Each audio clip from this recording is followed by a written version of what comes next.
Bonjour à tous, c'est Sam de Balletman et aujourd'hui c'est l'heure des prédictions pour le plus grand show de l'année, WWE WrestleMania 31 qui aura lieu donc aujourd'hui au moment où je parle, il est mardi soir, mardi 24, donc il aura lieu ce dimanche 29 mars aux États-Unis, parce que du coup avec le décalage horaire ce sera déjà lundi chez nous, donc dans la nuit donc de dimanche à lundi, donc du 29 au 30 mars. Et donc je pense d'1h à 5h du matin. Et donc je peux vous annoncer déjà que je regarderai le show. Et donc ça aura lieu au Levi's Stadium à Santa Clara en Californie. Alors ça me surprend un peu parce que bon, Santa Clara, je ne connais pas plus la ville que ça. Donc enfin voilà, bon, bref. Ils font ce qu'ils veulent. Et voilà, donc je suis là pour vous parler du show, pour vous parler des matchs qu'il va y avoir pendant la soirée. Et de ce que je peux apporter comme prédiction. Alors j'ai une idée, c'est pas sûr que je le fasse. Peut-être que je me filmerai en live, en fait, pour avoir mes réactions. Enfin, pour que vous puissiez avoir mes réactions. Je sais pas si je pourrais pas le retransmettre en live directement, parce que voilà, j'aurais qu'un seul ordi, peut-être deux. Mais je verrai comment je vais organiser mon bordel. Mais j'aimerais bien, parce que j'ai vu que ça se faisait beaucoup. J'ai vu un mec le faire l'année dernière qui s'appelle Joe Weller, je crois. Et je trouvais ça super sympa. Donc je mettrai peut-être pas non plus les 3 heures de show. Hein. Je ferai une petite sélection de toutes mes conneries, tout ce que je peux dire en direct. Comme ça, vous aurez mes réactions en direct. Et donc je pense que ça peut être aussi intéressant. Donc je me filme. Voilà. Je sais pas si je ferai parce que comme j'ai dit, c'est encore de l'organisation. Faut que je garde un micro constamment branché et pas loin de moi parce que bien sûr sans captation micro on n'entend que dalle. Et surtout que là, en plus, ça se voit pas, mais j'ai pas de pince micro là. Mon micro tient tout simplement avec du scotch. Voilà, il tient tout simplement comme ça. Mais idée à creuser. Je verrai si je le ferai. C'est pas sûr, mais pourquoi pas. Je verrai. Vous serez bien sûr tenu au courant. Puis dites-moi aussi ce que vous en pensez. Si vous pensez que c'est une bonne idée, donc il n'y a pas de. Moi j'aime bien avoir votre avis, il n'y a pas de souci. Aussi, il y aura une autre vidéo qui va venir que je prendrai peut-être le temps de tourner cette semaine. Où je vais faire le tour du roster. Alors j'en parle depuis un petit bout de temps. Je l'ai enregistré. En fait, j'ai commencé à l'enregistrer au mois d'octobre-novembre. Avant le début de The New Day. J'en suis à un point où j'ai écrit des choses. En fait, là, pour l'instant, ce que j'étais en train de faire, pour être tout à fait franc avec vous, je vais vous mettre un petit, voilà, je vous mets un petit screenshot de ce que j'étais en train de bosser. Donc là, vous voyez le nom du catcheur, vous voyez les notes que je mettais à côté de ce catcheur-là, et vous voyez en dessous que je suis en train de bosser sur la traduction, parce que je faisais les sous-titres en anglais pour que cette vidéo soit disponible au plus grand public possible. Et donc, bien sûr, par-dessus, vous aviez ma voix en français. Mais voilà, comme j'ai beaucoup de projets et que ça prend beaucoup de temps parce que voilà, faire 2 lignes par 2 lignes, c'est assez long, surtout que je dis beaucoup de choses et que la vidéo dure une dizaine de minutes et que j'ai fait à peine un quart du roster.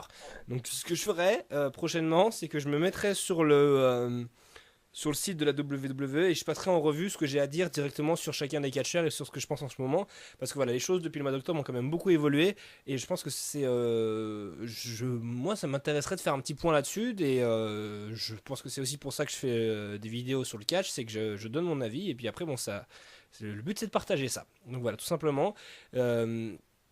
Et je tâcherai de me mettre dessus dans la semaine si j'ai le temps, bien sûr.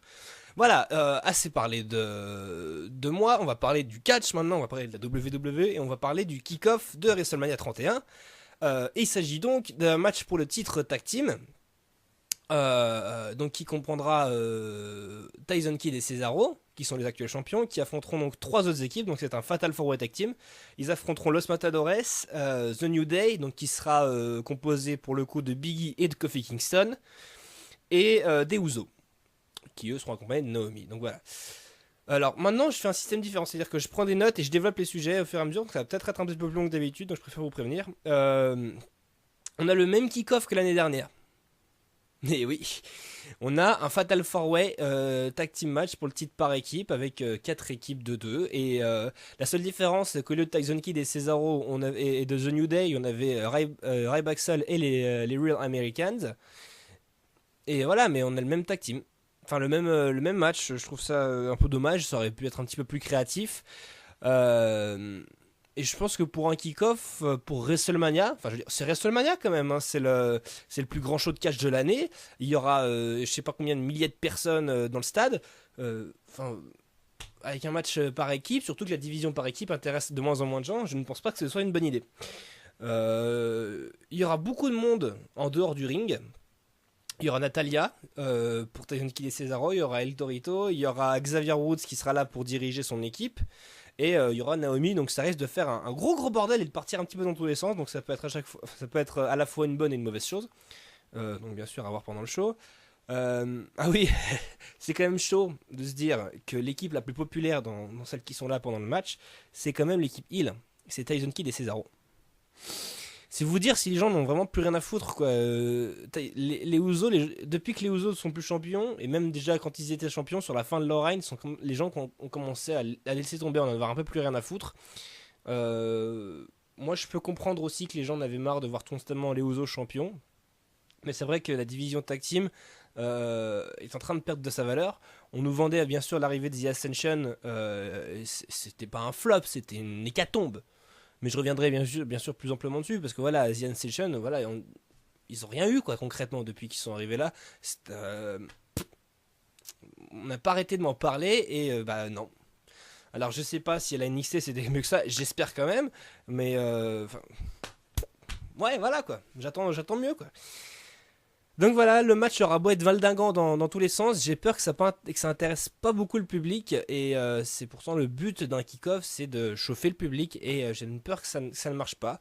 Qu'est-ce qu'on peut dire d'autre aussi? Bah bon, il y a cette espèce de d'animosité, de tension entre Tyson Kidd et Natalia aux abords du ring, des conneries. Est-ce que ça va jouer pendant le match? On sait pas. Est-ce que ça peut causer leur perte de titre et repartir sur quelque chose sur autre chose? J'en sais rien. Moi, pour être tout à fait franc avec vous, je vois un match qui part dans tous les sens et tout, parce que bon, il y a quand même de quoi faire avec les Los Matadores, avec Tyson Kidd, avec les Usos, avec Kofi Kingston. Il y a moyen que ça valdingue dans tous les sens. Mais je vois quand même Tyson Kidd et Cesaro conserver les titres pour continuer leur règne, parce que c'est vrai qu'ils les ont pas depuis très longtemps. Et je pense que ce Tyson Kidd contre Natalia, ça n'a pas encore assez d'ampleur pour que ça joue sur les titres. Parce que je pense que c'est comme ça que ça va se débarrouler. C'est que Tyson Kidd et Natalia vont s'engueuler, et ça va déboucher sur une perte de titres qui vont, enfin voilà, ça va être la cause, la conséquence. Donc, il va y avoir un truc comme ça. Donc je pense que c'est à prévoir, mais ce ne sera pas pour WrestleMania. Donc je les pense toujours vainqueurs. Après ça, alors, je vais parler de la Andre the Giant Memorial Battle Royale, donc qui est à nouveau, comment on va dire, mise en place pour WrestleMania. Ouais, ouais. Enfin, bon, il y avait de quoi faire, il y avait autre chose à faire, je pense, hein, quand même. Hein. Bon, après, on va pas dire, la carte est quand même pleine, ça fait du bien. Donc voilà. Je donne les participants, donc il y en a une vingtaine. Il y en a 20 d'ailleurs. Donc il y a The Miz, Curtis Axel, Ryback, Fandango, Adam Rose, Zack Ryder, Jack Swagger, Titus O'Neil, Darren Young, Big Show, Kane, Eric Rowan, Damian Mizdow, Sin Cara, Goldust, Heath Slater, Mark Henry, Connor et Victor de The Ascension. Et alors du coup il y aura the NXT WrestleMania Access Tournament Winner, donc il y aura un tournament pour le WrestleMania Access, un truc pour les fans, et le gagnant aura sa participation pendant le match. Alors je ne sais pas du tout ce que c'est que ça, je me suis pas plus renseigné d'ailleurs, mais si c'est un gars de la NXT, pourquoi pas. Si c'est complètement quelque chose d'autre, pourquoi pas non plus, mais je ne sais pas du tout ce que c'est, donc je ne peux pas plus vous en parler, et je suis désolé. Donc comme l'année dernière, l'idée c'est de nous montrer un petit peu tout le monde, que tout le monde, chaque fan ait un petit peu, puisse voir son catcheur préféré. Donc là-dedans, donc je sais pas, moi il n'y a pas grand monde qui m'intéresse là-dedans, pour être tout à fait franc avec vous. Donc voilà, et comme l'année dernière, je vais procéder, je pense, par ordre d'élimination. Donc là vous avez la liste autour de moi. D'ailleurs, je crois que je la foutre la liste sur Grade Juste, et je me suis bien décalé par rapport à voilà. Donc vous avez la liste ici.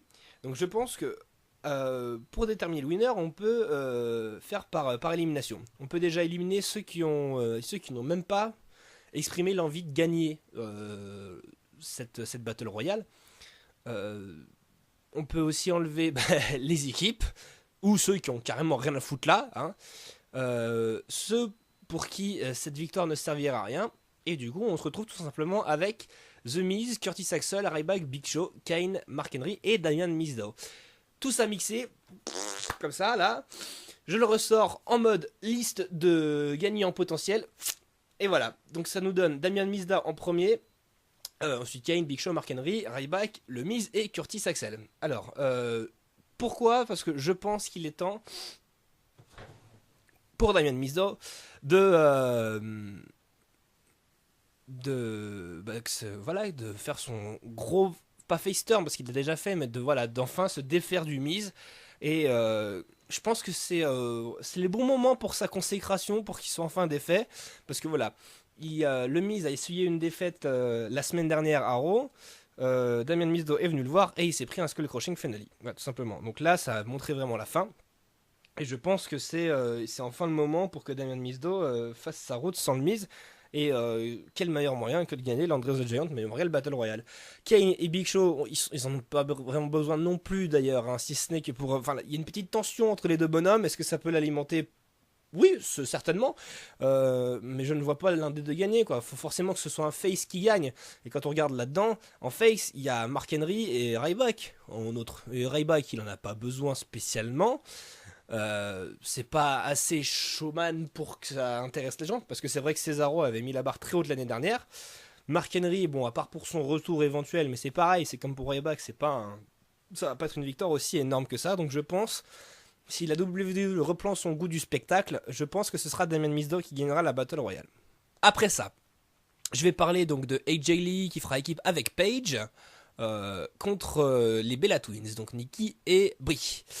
Nikki qui est actuellement la championne actuelle des Divas. Alors, le retour d'AJ Lee, j'en suis tout à fait content parce que ça commençait à me manquer. Donc elle redevient plus ou moins habillée avec Paige et voilà, je vais pas plus développer que ça et je vais vous dire tout de suite ma prédiction. Je pense que c'est les Bella Twins qui vont gagner. Et voilà, bizarrement, mais j'aurais pas dit ça avant lundi soir. Parce que, pour moi, déjà ce match en soi, il a pas de sens. Il a pas de raison d'être là. Il a pas d'intérêt à être là.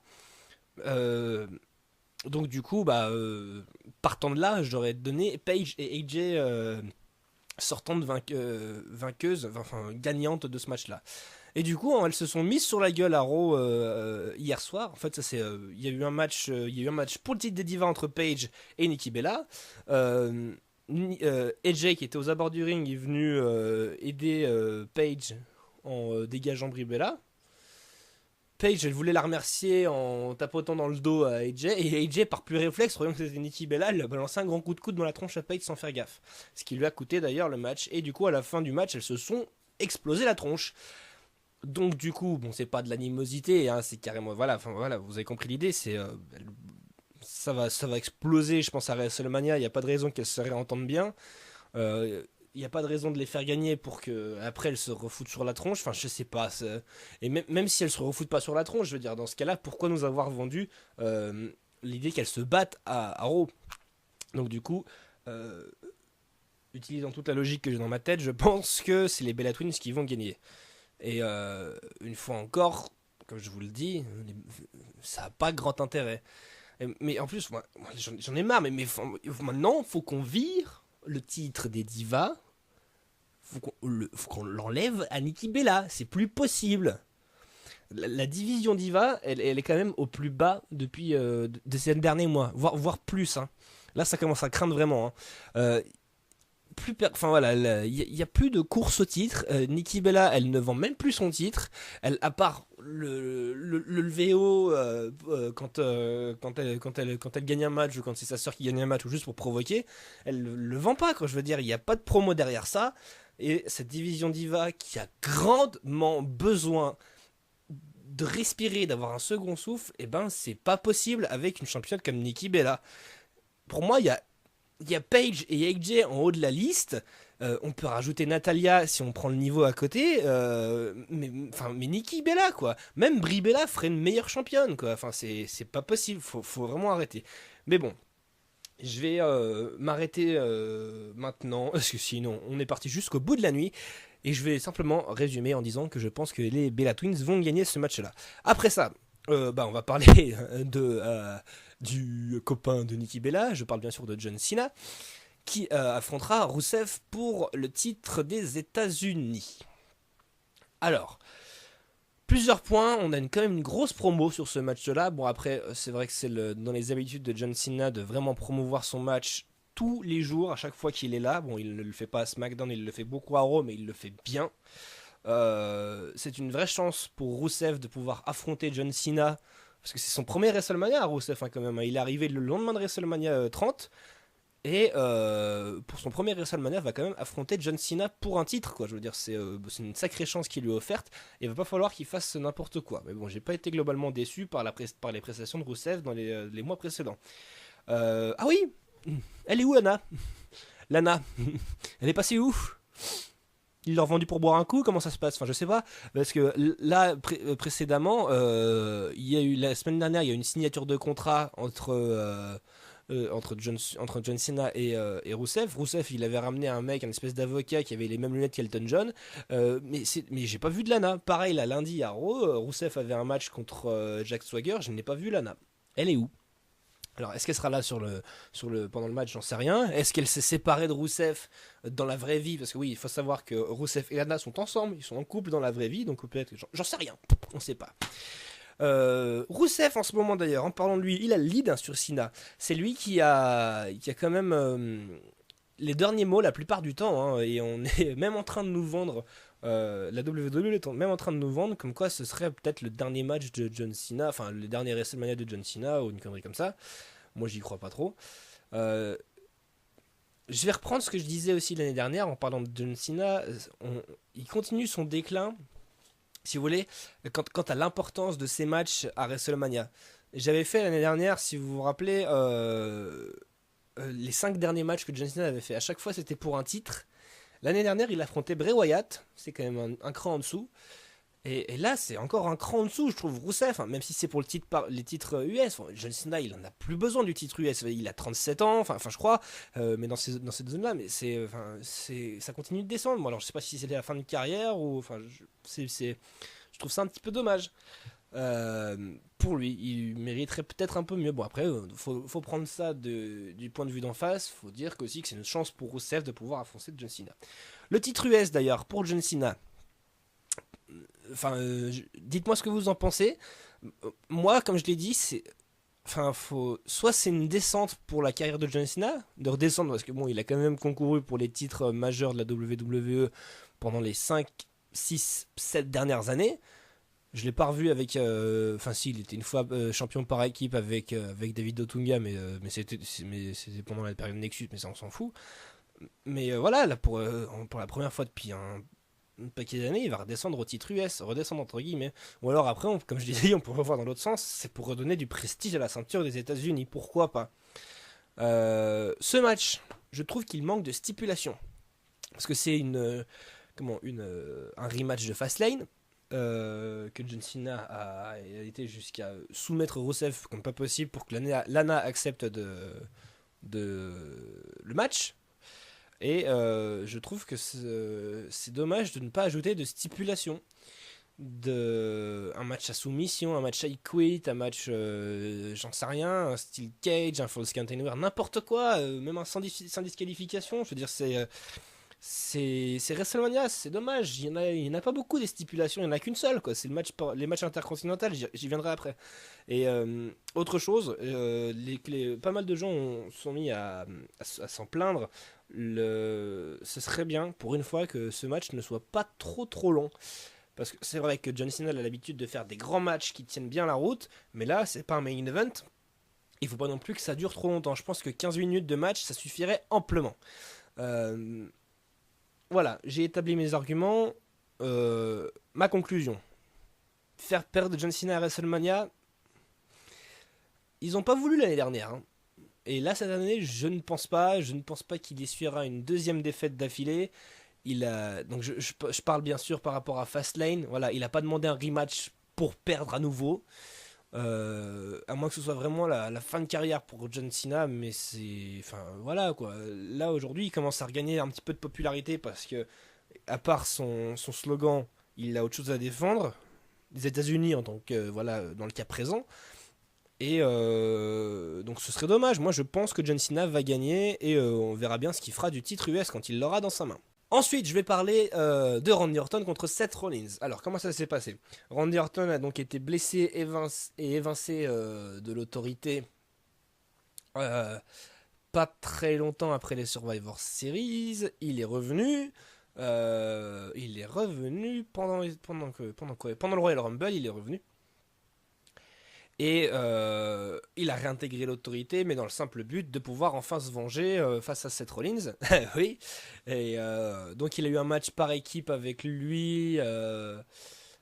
Bon, c'était il y a quelques semaines. Et donc voilà, pendant ce match, Seth Rollins était sur le point d'aller faire le tag à Randy Orton. Ce à quoi Randy Orton a répondu. Et du coup, la rivalité a commencé comme ça. Euh, Donc voilà, c'est sympa, moi ça m'a beaucoup fait rire quand j'ai vu ça. Et donc du coup Randy Orton est en train de c'est donc tout de suite mis à dos toute l'autorité. Et voilà, on a un match programmé un petit peu à la va-vite. Le retour de Randy Orton, c'est bon, ça s'est fait quand même il y a un petit bout de temps. Non, c'était à Fastlane qu'il est revenu Randy Orton. Oui, c'était à Fastlane, j'ai dit une grosse connerie moi.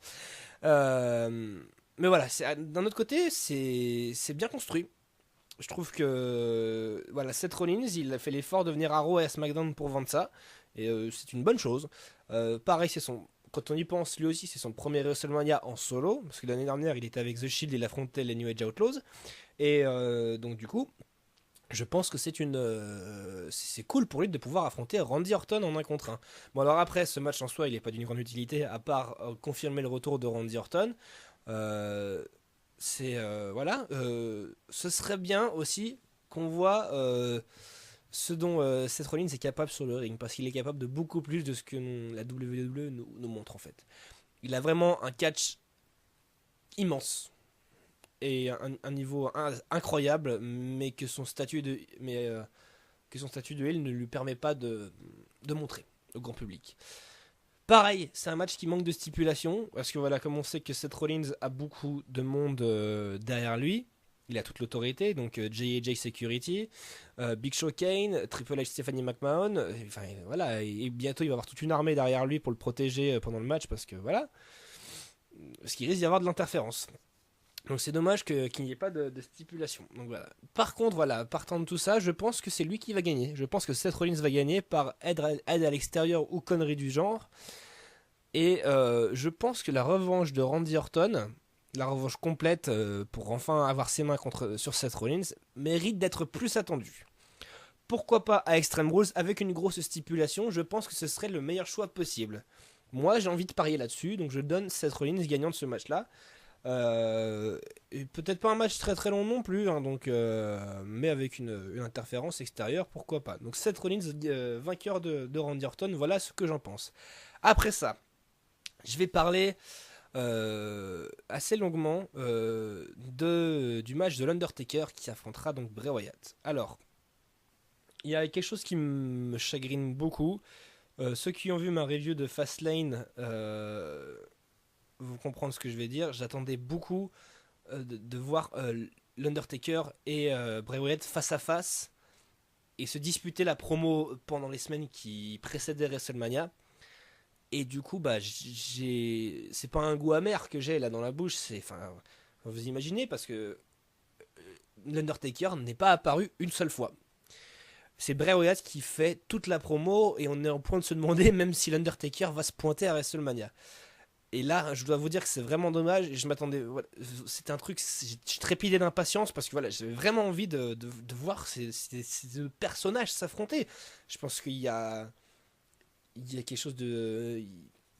Une osmose qui aurait pu se créer, enfin, quelque chose d'assez exceptionnel. Et du coup, c'est pour ça que je trouve ça vraiment dommage. Je me mets à la place de Bray Wyatt et il doit vraiment avoir les boules. Euh, Parce que voilà, j'aurais. Je pense que lui aussi il attendait de voir l'Undertaker, je sais pas comment ça a été réglé.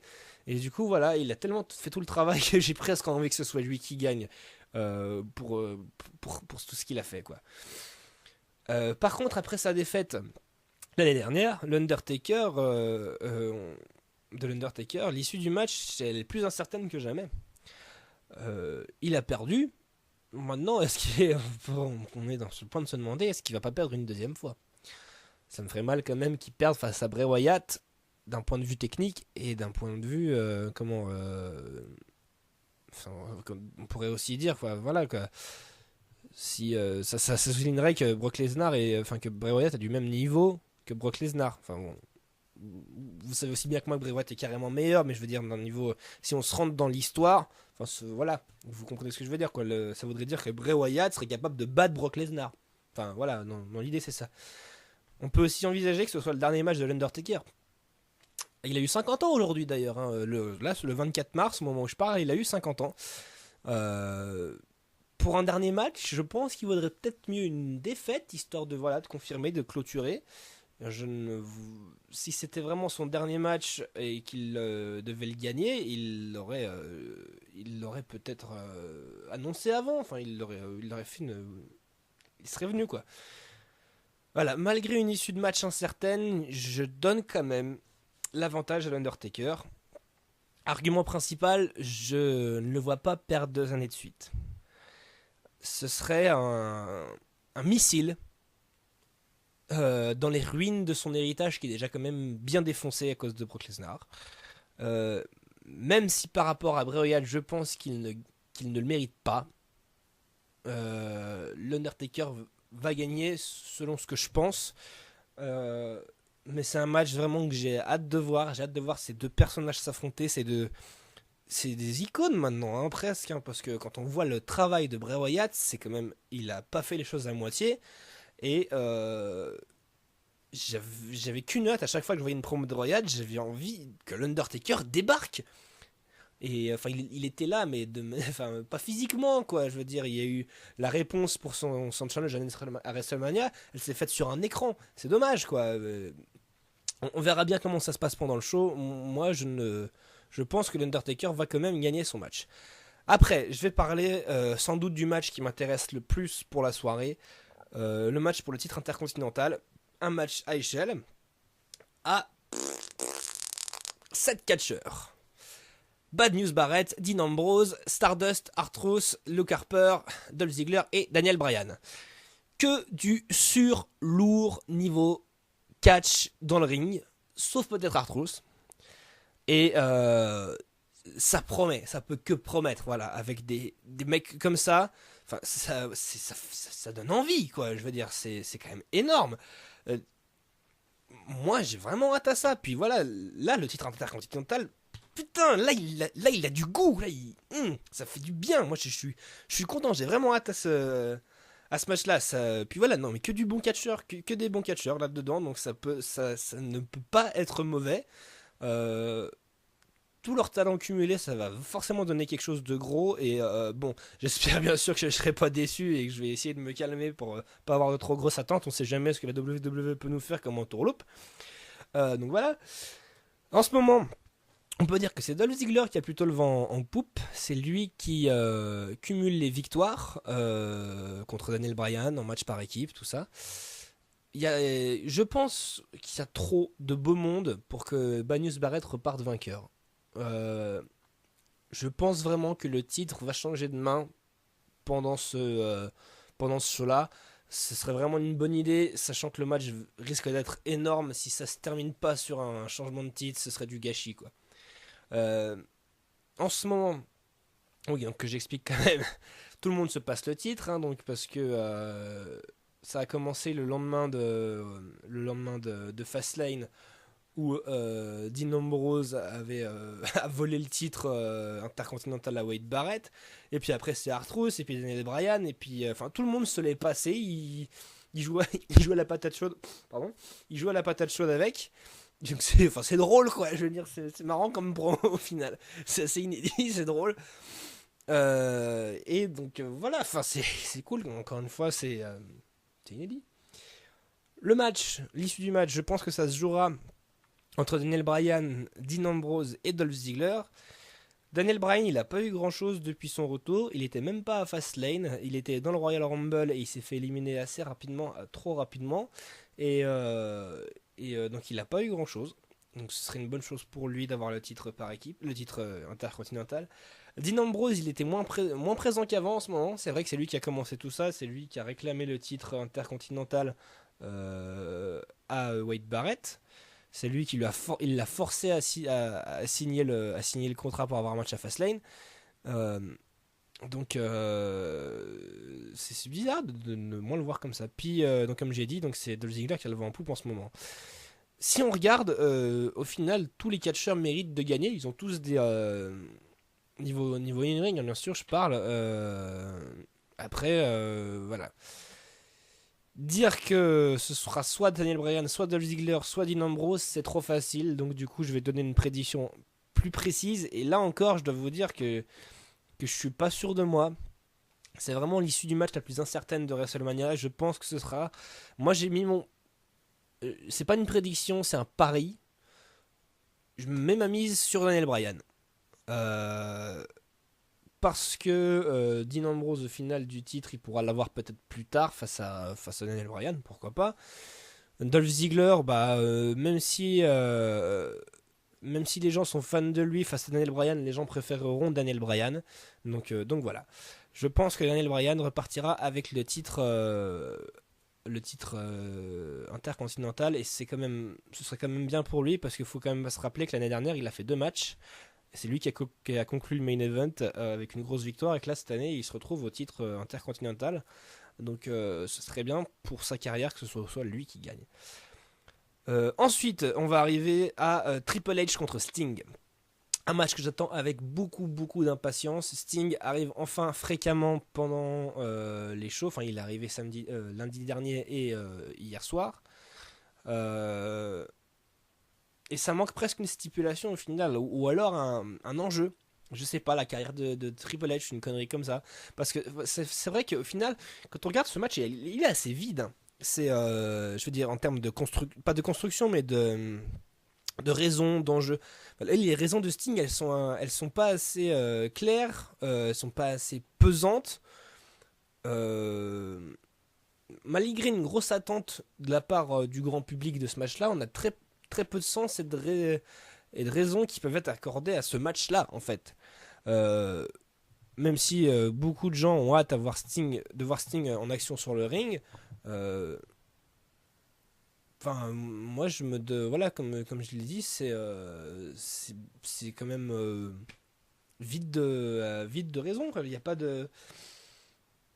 Il y a pas les deux hommes, on dirait que les deux hommes ont décidé de s'affronter puis ça s'arrête là, quoi. Je veux dire, il y a bon, bien sûr, Sting veut défendre l'honneur de la WCW, mais enfin c'est tout, quoi. Il n'y a pas grand chose. Puis Triple H, bah, il répond parce que voilà, il voulait un match à WrestleMania puis il a réussi à se trouver Sting, donc je pense que ça s'est simplement fait comme ça.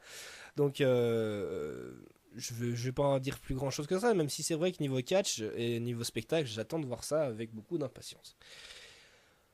Vainqueur, Sting, sans contestation. Je pense que pour son premier match, ils vont pas le faire perdre, surtout à WrestleMania. J'espère juste quand même qu'il va pas nous faire une Lesnar, venir à WrestleMania et se barrer après. J'ai envie ce serait bien qu'il reste, hein, même si c'est pas très longtemps, quoi. Juste qu'il marque un peu sa présence.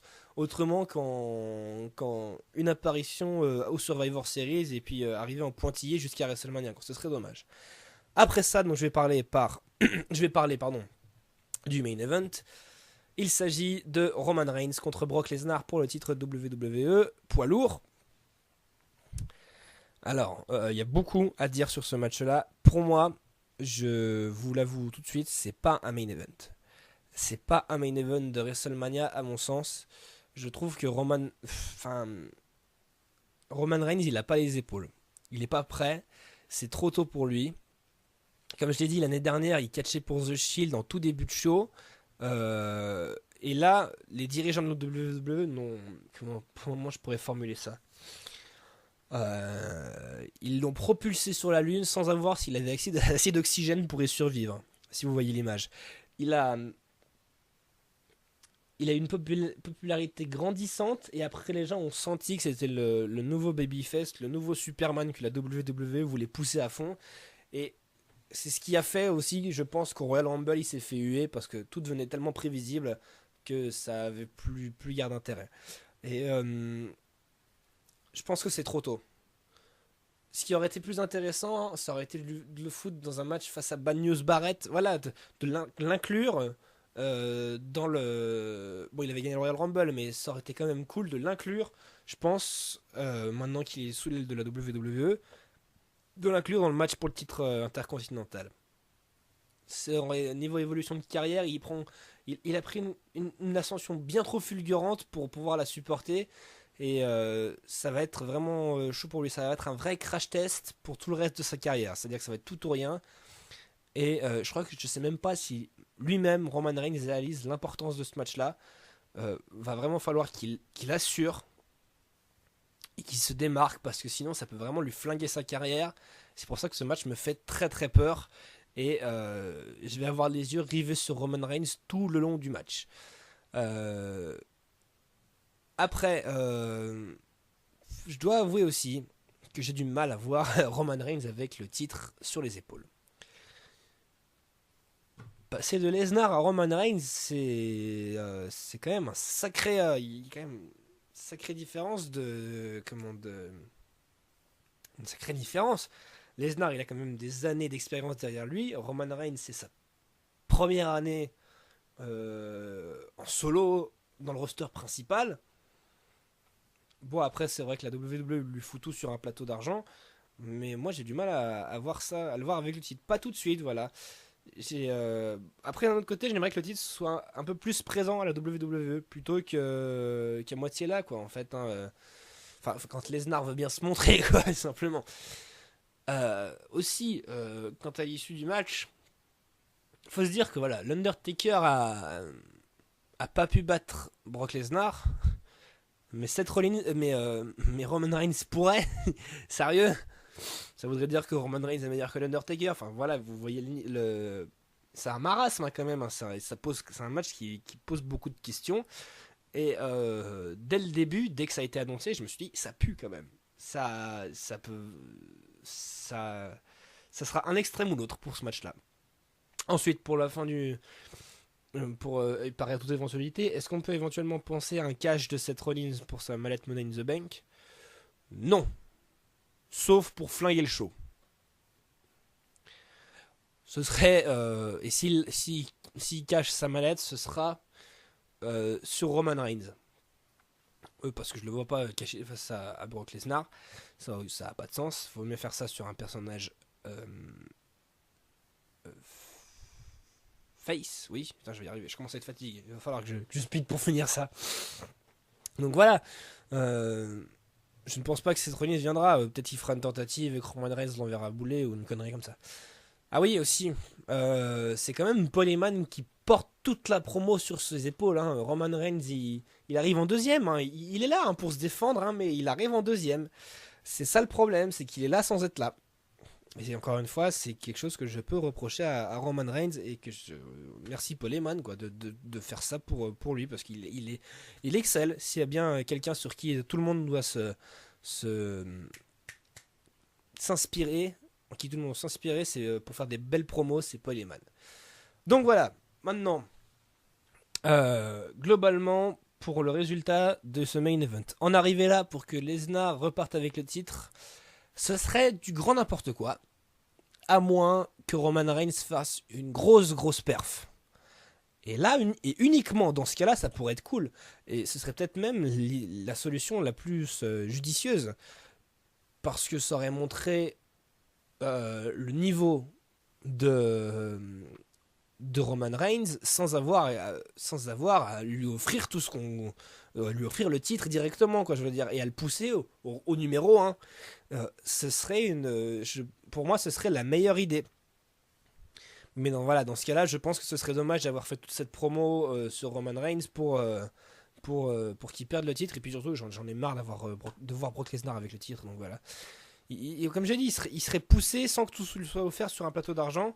Du coup, il y a de quoi douter, mais la WWE n'est pas connue pour sa créativité. Donc du coup, Roman Reigns, je pense qu'il partira avec le titre et que le temps de Brock Lesnar est terminé. Il y a tellement une immensité quant à ce match-là que je ne vois pas non plus que ça se reproduise après à Extreme Rules ou une connerie comme ça. Donc je pense que c'est Roman Reigns qui va gagner. Voilà, j'en ai terminé avec WrestleMania. Donc je le rappelle, je vais essayer de me filmer en direct pour que vous ayez directement mes réactions. Donc je referai, voilà, je vais monter, hein, je vais pas diffuser ça en direct, je vais monter et diffuser ça plus tard sur YouTube. On verra, je verrai comment ça se passe. Dites-moi aussi si ça vous intéresse, comme ça je verrai si je le fais. C'est un peu plus de travail, mais je pense que ça peut être une bonne idée, que ça peut être sympa, donc on verra bien. J'en ai terminé pour WrestleMania et n'hésitez pas à partager la vidéo, à partager la chaîne. Je commence à un petit peu développer mes activités, à avoir 2-3 abonnés par-ci par-là, mais continuez, continuez, continuez. Moi, mon idée, c'est de pouvoir toucher le plus de gens possible, pas sexuellement parlant, parce que il y a des limites à respecter quand même. Et mais voilà, comme je le dis, j'adore le catch et je pense qu'il y en a parmi vous qui l'adorent aussi. Et, j'ai envie d'en discuter avec vous, pourquoi pas? J'ai trop peu de gens autour de moi pour le faire, donc pourquoi pas. En tout cas, je vous donne un rendez-vous sur le network ou sur d'autres sites dans la nuit de dimanche à lundi pour WrestleMania. Et d'ici là, bah, je vous souhaite une bonne soirée, une bonne bourre, joyeuse Pâques. Et puis, bah, bon show à tous, vive le catch. Et puis, à tout plus. Ciao, ciao, ciao les amis.